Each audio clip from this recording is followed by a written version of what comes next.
Welcome back to Arrakis Central. Please remember to like and subscribe if you enjoy this content. Well, Dune Awakening is around the corner with a scheduled early 2025 release date. From what we have seen so far, the game is looking very good.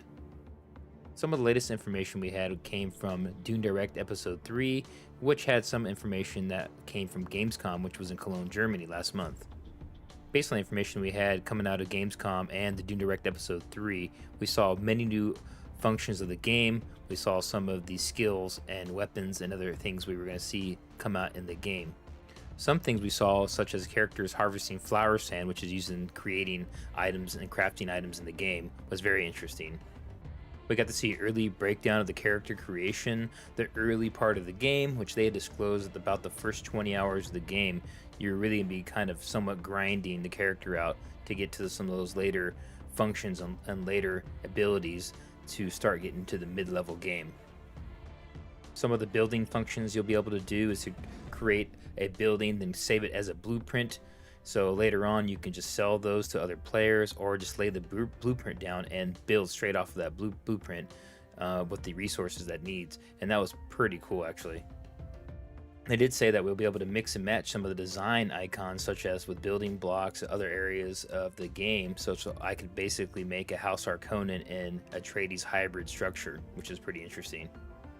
They went over some of the heat exhaustion mechanics. As you're running around in the sun, of course, you're going to get heat exhaustion. Your level goes up. You'll need to get into the shade or travel around more at nighttime. And one of the latest pieces of information about the game was the reveal of the still tent you'll be able to craft and lay down and get relief from the heat if you need to in the middle of the desert. You'll also be able to go into some sort of spice vision, and in that vision, you'll be able to unlock Fremen skills, which we think might revolve around survival in the desert and other traits such as that.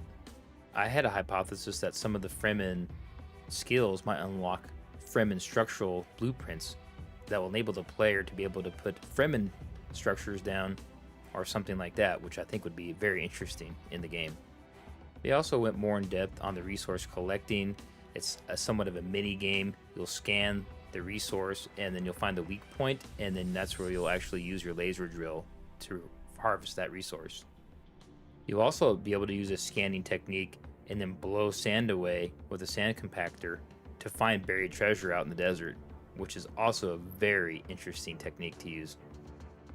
So I'm hoping that you don't just sell those items, you actually can use those items found out in the desert to use as crafting materials for building your base, other structures, other weapons and materials inside of your base, which I think would be really interesting.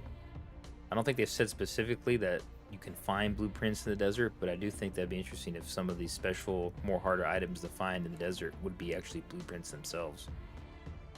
The use of these sand bikes was pretty interesting, in which you can carry two people on because you can make an additional seat, which enables you to have a buddy team to go out and harvest spice and sandflower out in the desert. And of course, if you make enough sound, you're going to call the worm eventually. And so you have to hurry up and get out of there as soon as possible before the worm shows up. They also said there'll be a sound monitor when you're out in the desert, and that will basically attract the worm. If it gets too loud, you'll know when it's time to get out of there. If you're making too much movement or you're too loud, it's time to hightail it out there with your buddy and get to the safe area.